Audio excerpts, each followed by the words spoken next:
आरती कीजे संत घेर पधार्या, आरती कीजे संत घेर पधार्या, आनंद उरय पारा रे, आनंद उरय पारा रे, आरती कीजे संत घेर पधार्या, आरती कीजे संत घेर पधार्या, चरणम जईने शीसन माया, चरणम जईने शीसन माया, चरणम जईने शीसन माया, चरणम जईने शीसन माया, बंदगी वारंवार रे, बंदगी वारंवार रे, आरती कीजे संत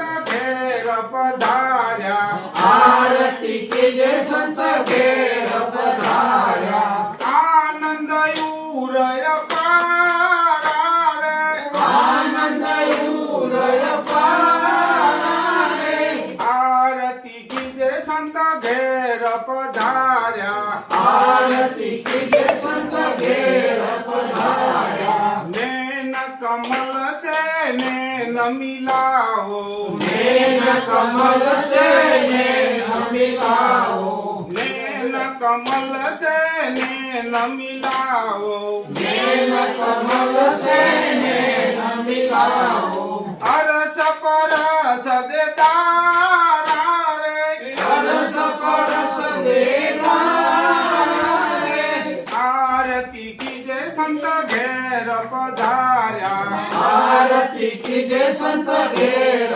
पधार्या, आनंद उरय पारा रे, आनंद उरय पारा रे, आरती कीजे संत घेर पधार्या, आरती कीजे संत घेर पधार्या, गुरु गोविंद नी गति से न्यारी, गुरु गोविंद नी गति से न्यारी, गुरु गोविंद नी गति से न्यारी, गुरु गोविंद नी गति से न्यारी, पलमा कर भव पारा रे, पलमा कर भव पारा रे, पलमा कर भव पारा रे, पलमा कर भव पारा रे, आरती कीजे संत घेर पधार्या, आरती कीजे संत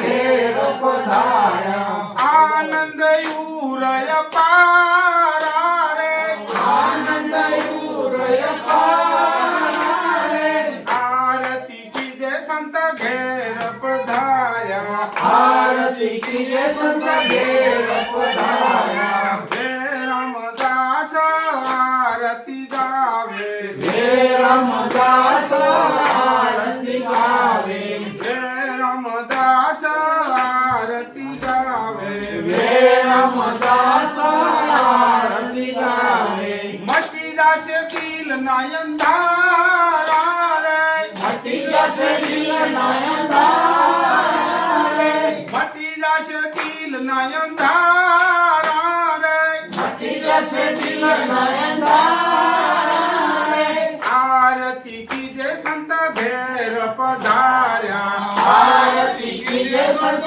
घेर पधार्या, आनंद उरय पारा रे, आनंद उरय पारा रे, आरती कीजे संत घेर पधार्या, आरती कीजे संत घेर पधार्या, आनंद उरय पारा रे, आनंद उरय पारा रे, आरती कीजे संत घेर पधार्या, आरती कीजे संत घेर पधार्या, आरती कीजे संत घेर पधार्या, सद्गुरु साहेब साहेब सुखदेवजी बापूनी जय।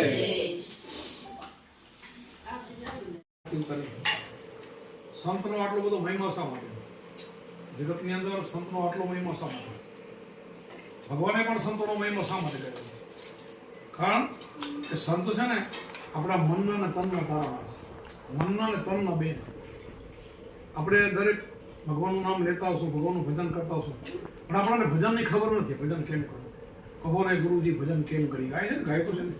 તો ભજનની નહીં ખબર હોય તો જ ગાતા હશે ને. ભજનની રીતિ આપણને સત્સંગની રીતિ સંતો શીખવાડે છે. જગત બધું જે કરે છે ને, દર્શન કરવા જાય, કોઈ જે ભગવાનના અવતારો થઈ ગયા શું શું કામ કર્યું તો શાસ્ત્રોમાં આવે. કૃષ્ણ શું કામ કર્યું છે, રામે શું કર્યું, માતાજીએ શું કર્યું, એ તો એના કાંઈ જે કોઈ ભગવાન તો બધા આવે. પણ ભગવાન અત્યારે હાલમાં અભી ક્યાં છે, પેલો ક્યાં હતો પછી ક્યાં રહેવાનો, તો અત્યારે દરેકના ઘટમાં ભગવાન બેઠો એ કોઈને ખબર નથી ને. એટલે સંતોનો મહિમા કહે છે. આપણે તમને બધાને ખબર છે કે વાલીઓ ભીલ લૂંટારો હતો. જંગલમાં જે જાય ને લૂંટીને મારી નાખે. એને એક જ ધંધો, એને પાપનો ભય નથી, એને ડર નતો કોઈ નથી, એક જ કામ. અને એ બધું ચોરી કરીને દર દાગીને એના ઘરમાં નાખી આવ્યો. એક વખત નારદજીની ઈચ્છા થઈ કે આ પાપીને મારા તારો, તો સંતો એને કહેવાય. આ સંતોનો મહિમા એટલે પાપીને જે મારી નાખે છે એવો નહીં તારો લે. એ રસ્તેથી નીકળ્યા તો કોઈએ કીધું કે નારદ તમે આ રસ્તે ના લો, પડો ના વાલીઓ ભીલ મારી નાખશે. તો મને કે શું મારે હવે લેવાનું નથી, લૂંટશે શું, મને લેવાનું શું છે? સંતો નિર્ભય હોય છે. સંતોને કેમ નિર્ભય હોય છે? સંતોને ખબર છે કે મને કોઈ મારી ના શકે. મારા જેટલા શ્વાસા પરમાત્મા આપ્યા છે ને એ કોઈની તાકાત નથી ઓછો કરી શકે. સંતોને ખબર, જગતને ખબર નથી એટલે બીક છે અને ભયને ભ્રમણા છે. એ બધું સંતો કઢાવે છે, એટલે સંતો મહાન છે. અને એ નારદજી નીકળ્યા અને ખરેખર એ કટાર લઈને આવીને ઘોડીને એ બાવડીએ ઉભો રહે. તારા કારણે કાઢી નાખતો, મારા કારણે કાંઈ છે નહીં, શું નહીં, તને લૂંટવો છે ને મારી નાખવો છે. તો કે મારવો તો મારી નાખ, લૂંટવો તો લૂંટી નાખ, પણ તું આવો પાપ કર્મ શા માટે કરશો? હવે જે સાંભળતો નતો ને એનો સાંભળે છે. આ સંતની દ્રષ્ટિ કામ કરે. એટલા સંતની દ્રષ્ટિ કામ કરે. સંતનું પગલું થાય તો પગલું કામ કરે, એની વાણીથી કામ થાય, મનથી થાય, વચનથી થાય. એટલે આપણે સંતોને બોલાવીએ. આપણા રામ કૃષ્ણ જેટલા અવતારો થઈ ગયા બધાએ ગુરુ કરેલા, સંતો કરેલા, અને બધાએ પહેલાથી દીક્ષા બધે ભજન કરેલું.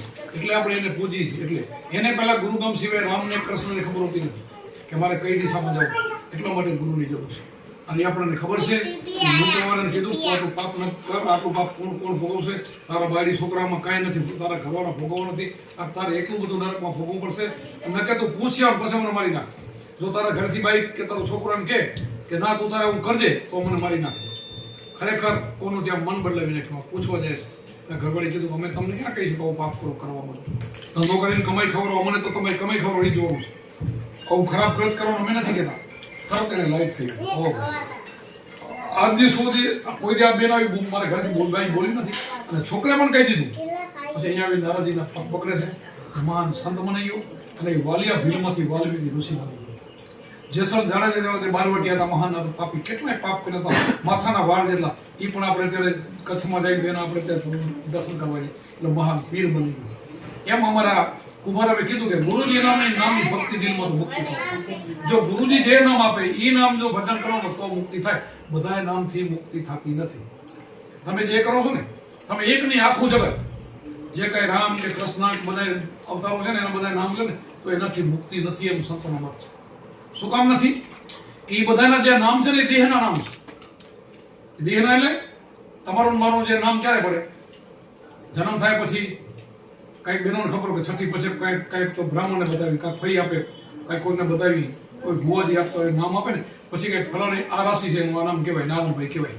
પછી નામ પડે છે ને તો એ પછી દેહનું નામ પડે. એ દેહથી મુક્તિ થતી નથી. તો નામ મુક્તિ છે નથી થાય. એક નામ એવું છે અજરામર અવિનાશી, જેનો નાશ થતો નથી. એ તમારી અંદર છે, તમારો આત્મા છે, એનો ક્યારેય નાશ થતો નથી. એ જન્મતો નથી, મરતો નથી, આવતો નથી, જાતો નથી. ગીતાજીમાં સ્પષ્ટ લખ્યું છે કે આત્માને શસ્ત્ર કાપી નાખે, અગ્નિ એને મારી ન શકે, પવન એને સૂકવી ન શકે, પાણી એને ભીગવી ન શકે. અજર અમર અવિનાશી, અવિનાશી એટલે નાશ થતો નથી, અમર એટલે મરતો નથી, અનામી એટલે કોઈ નામ નથી. એવો જે ભગવાન છે એ પહેલા હતો ત્યારે છે અને પછી રહેવાનો. સંતો એ ભગવાનનું નામ બતાવે છે. આનું તમે ભજન કરશો તો આ નામથી મુક્તિ થશે, બાકી કોઈ નામથી મુક્તિ નહીં. એટલે કે ગુરુજીના નામની, એટલે ગુરુજીનું નામ અમારા ગુરુજીનું નામ શંભુરામ બાપા હતા. એમ શંભુરામ બાપાથી નહીં, એનું નામ તો દેહનું હતું. કુંભારામ બાપા દાદા ગુરુજી, એનો દેહથી નહીં. એમણે જે આપણને નામ બતાવ્યું છે, શબ્દ જેને કહેવામાં આવે છે, ગુરુનો જે મંત્ર કહેવામાં આવે, જેને વચન કહેવામાં આવે, એ વચન મળી જાય, એ સ્મરણ કરી, એ સ્મરણ પણ શ્વાસ ઉપર સ્મરણ. એમાં જીભ ન લે, હોઠ ન લે, કોઈ મંત્ર નથી તો બોલવાનું ન આવે, અને શ્વાસ જે હાલે એના ઉપર મંત્ર રટવાનો આવે, એ રટવાથી એમાં સુરતા લાગી જાય, એનું મન સ્થિર થઈ જાય, એનાથી મુક્તિ થાય. એટલે કુંભારામ એમાંથી એક પદ રચીને ગાયું કે ગુરુજીના નામની ભક્તિ દિલમાં તો મુક્તિ પલમાં. અને એમાં કીધું એકાંતે બેસીને આસન વાળી ઘડી એકાંતે બેસવું પડે. 4 વાગે ઉઠી બ્રહ્મપુરાણ અથવા સંધ્યા સમણ હોય ત્યારે એકાંતે બેસીને મનને સ્થિર કરી એક અગ્ર ઉપર, ગીતાજીમાં લખ્યું છે અગ્ર ઉપર ધ્યાન કરો, ગીતામાં લખેલું. આ બધા સંતોનો ગીતાનો એક મત હોય, શાસ્ત્રોનો સંતોનો એક મત હોય. અમારો ધર્મ જૂનો છે, આ નવો વચ્ચેથી ફાટા નથી. નવા તો કેટલાય ધર્મો નીકળી પડ્યા, અમારો ધર્મ જૂનો કહેવાય. શિવજી પાર્વતીનો ઉપદેશ આપ્યો હતો એ અમારો ધર્મ છે. માર્કંડ ઋષિ શિવજીનો ઉપદેશ આપ્યો એ અમારો ધર્મ છે. રામને વશિષ્ઠ ઋષિ ઉપદેશ આપ્યો, જેમ જેમ બધા ભગવાનને જેવું એ અમને ઉપદેશ મળેલો, અને એ ઉપદેશ અમે તમને આપીએ છીએ. એ ઉપદેશ આપણે ધ્યાન કરી એકાંતે બેસીને આરાધના કરવાની, ધ્યાન કરવાનું. એ ધ્યાનથી આપણું કામ થાય. એમાં અખંડ દોરમાં સુર તારે સાંધો મન વર્તીને મંદો. અખંડ દોર કયો કીધો? તમારા શરીરની અંદર એક શ્વાસ હાલે છે, એક શ્વાસ ઉપડે નહીં, નીચે બે હાલે છે ને બધાને. શ્વાસ ના હાલે તો માણસનું શું થાય? એ શ્વાસની કિંમત છે. આ શ્વાસથી રટણ કરે સંતો, અને શ્વાસની જ કિંમત છે. અને શ્વાસ લો તો જગતમાં કાંઈ નથી. એટલે આ શ્વાસ ઉશ્વાસની સાધના અજંપા જા પેલો હોઠ ના લે, કાંઈ જીભે ના લે, એવો જા. પુસ્તકમાં લખેલો કોઈ મંત્ર નહીં, એવો ગુરુ મહારાજ પાસે મંત્ર છે. એ મંત્ર આપે, અગ્ર ઉપર ધ્યાન કરવાથી કામ, ક્રોધ, લોભ, મોહ બધા નષ્ટ થાય. પાંચેન્દ્રિય, જ્ઞાનેન્દ્રિય, કર્મેન્દ્રિય બધી વશ થાય, અને અંતકરણ પવિત્ર બને. મન, બુદ્ધિ, ચિત્ત ને અહંકાર આ બધું જ પવિત્ર બને. સંતની દ્રષ્ટિ, સંતનું મન બધું જ પવિત્ર હોય. સંતનો હાથમાં થવું પડે તો એનું કલ્યાણ થાય. વાણીથી તો થાય પણ હાથથી થાય. એના પગના અંગૂઠાને સંબોધ એનાથી કલ્યાણ થાય. એનામાં આખા શરીરમાં